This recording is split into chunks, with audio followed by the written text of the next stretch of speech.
What's up everyone? Welcome back to Lumber Capital Log Yard. In today's video, we're gonna have a talk with the boss about some of his secrets to a successful firewood operation. He's been doing it for 19 years. I'm actually going to show you the splitter that he first started out on. Yes, we still have it, and yes, it has not bitten the dust. Back then they used to make things that actually worked for a long period of time. Anyhow, I'm going to show you that first before we get into this video, and he has a lot of interesting stuff to say that I can't wait for you guys to hear. So let's get into it. So we actually still use this splitter for making our firewood bundles, which you guys have seen in some of my videos. This is actually what we first started out our business with, was just a small little splitter like this, and we've split a lot of cords on this thing, and it's gonna be biting the dust here pretty soon, but we like it. So anyways, I won't make you keep waiting. I'll get right into the video. Let's go.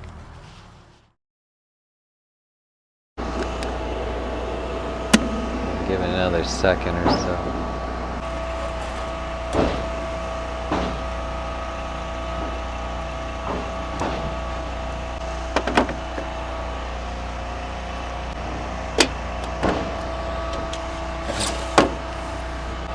Now you know my secret, how I am able to drink fresh coffee all day.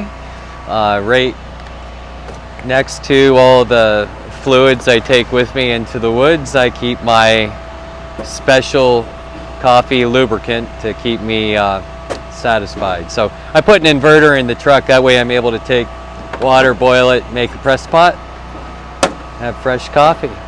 So today's video is going to be about our firewood processing system, and I'm going to explain to you a couple of the details of the things that I did to set up our system. So let's get into it.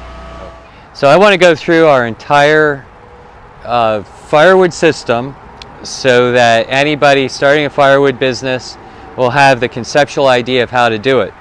And this is one of the reasons I actually got interested in YouTube many years ago, because I was always looking at people's operations to see what they were doing. So I've taken some ideas and I've created many of my own, and this is what I found works best for Lumber Capital Log Yard.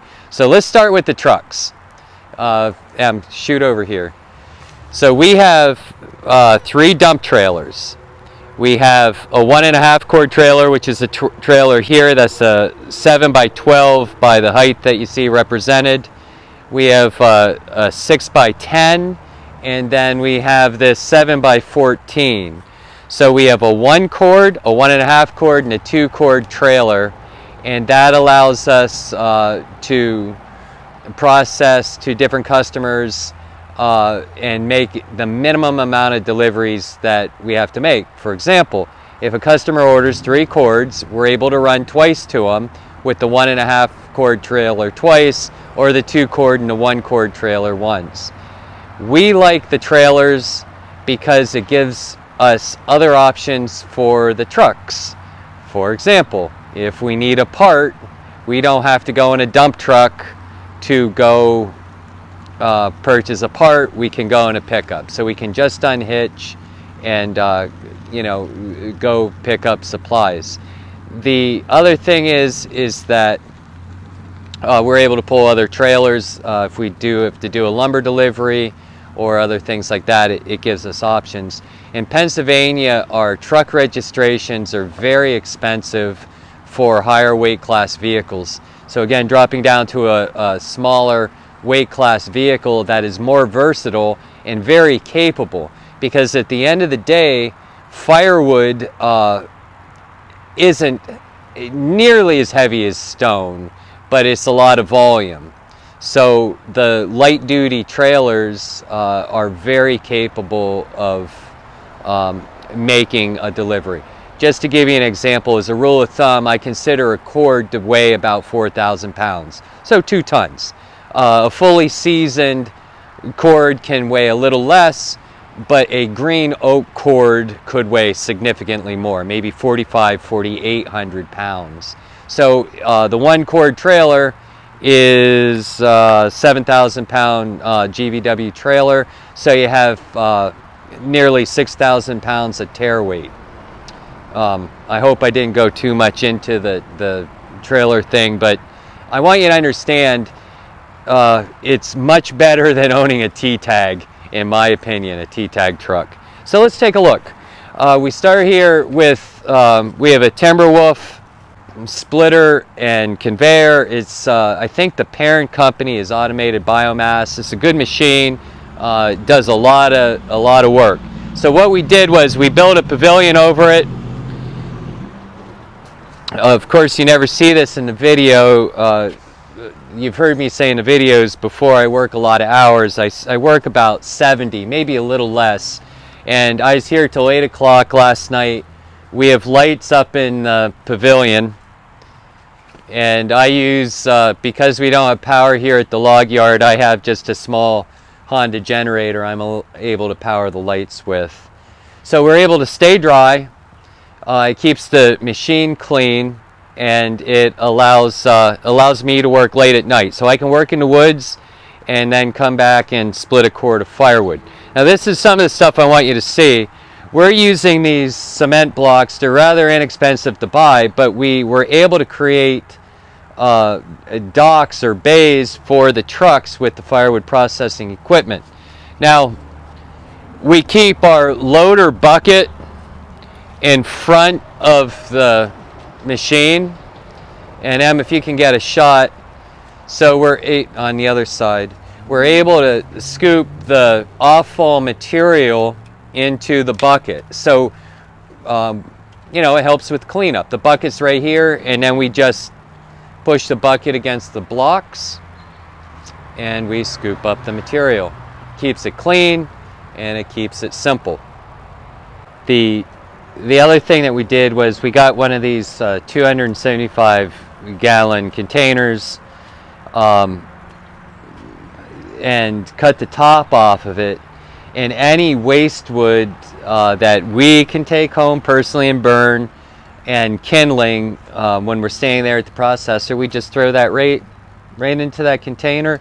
You're able to get into that with your forks and move it around, and you can see that's almost full. Another significant thing that we were able to do is a friend of mine, actually he's a friend because he's a customer, gave us this toolbox, and it is a you know, it's very convenient for us to be able to just lock sundry parts here in the toolbox. And it also gives us a table, of course, for our coffee to hold.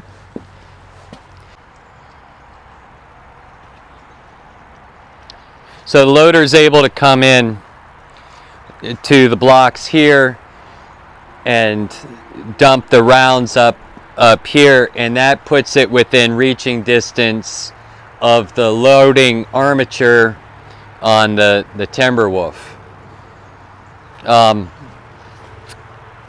You know, just some of the tools that we use. I don't use this, but the kids like to. We do have a pickaroon, so they're able to, you know, get a hold of the wood and pull it up to the processing unit. So it makes it very convenient having it up here again. There's always dirt material that gets in the bucket, and we're able to shovel that back off, and again, that gives us another clean out right here. If you do any volume of firewood, you know that you have massive amounts of waste material. Again, we're real big on waste products here. They go immediately home for us to be used in our stoves. I wouldn't sell them to a customer because they're chunky, knotty pieces. And or we will turn those chunks, they were too small for firewood. That's what we're used to make our charcoal. So let's come on around here. And again, this is all on blocks, so we're 2 feet up off the asphalt. I have a loader here. This was how I moved logs 15-20 years ago when I started, And this loader I have semi fixed into place. It doesn't go out on the road anymore. It's really seen its use. I think the pins are pretty loose in the grapple and stuff.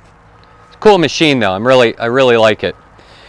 So we were able to put our firewood on the other side that comes in from the log site and lift it right over and put it on the green chain for the big processor. And my firewood in the woods, I've mentioned this many times, again, so that we don't have waste, that is measured specifically on a 16-inch increment so we don't have waste cuts. And I'm very proud to say that the last time I ran the Bell's unit for an entire day, I had absolutely 0 waste cuts, which I felt pretty impressed by that.